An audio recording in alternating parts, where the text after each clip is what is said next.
বিসমিল্লাহ, যে দেখেন আমার শুটকি রান্না খুদেই মানে অনেক ধুমা, তো ভিডিওটা ক্লিয়ার আসে না। এই যে বেগুন আলু দিয়ে লইট্টা শুটকি আর চিংড়ি মাছের শুটকি দিয়ে ভুনা।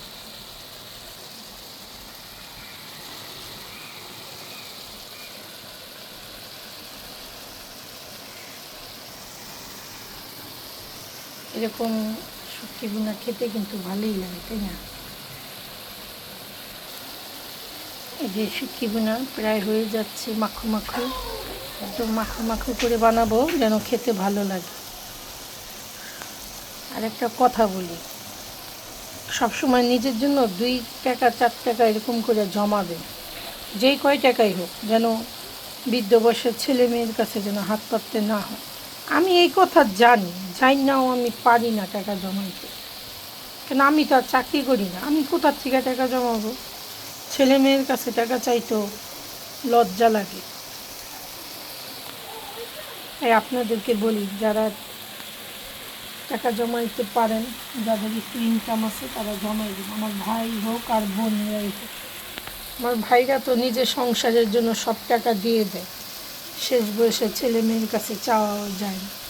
আমার ভাইদেরকেও বলি, কিছু টাকা জমাই রাখবেন, যেন অন্তপক্ষে ওষুধটা যেন আপনার নিজের টাকা দিয়ে কিনা খাইতে পারে।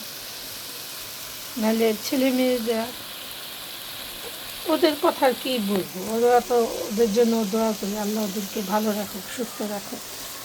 নিজের যখন কামাই থাকবো, কিছু টাকা শুধু নিজের জন্য জমাবে, যেন ওষুধ চাওয়ানোর লাগে যেন কারো কাছে কিছু হাত পাততে না হয়। আমি এত ভালো করে বলতে পারি নাই।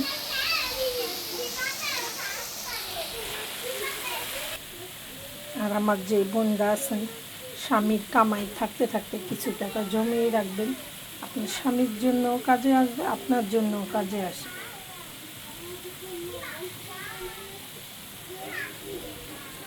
যে আমার রান্নাও হয়ে গেছে।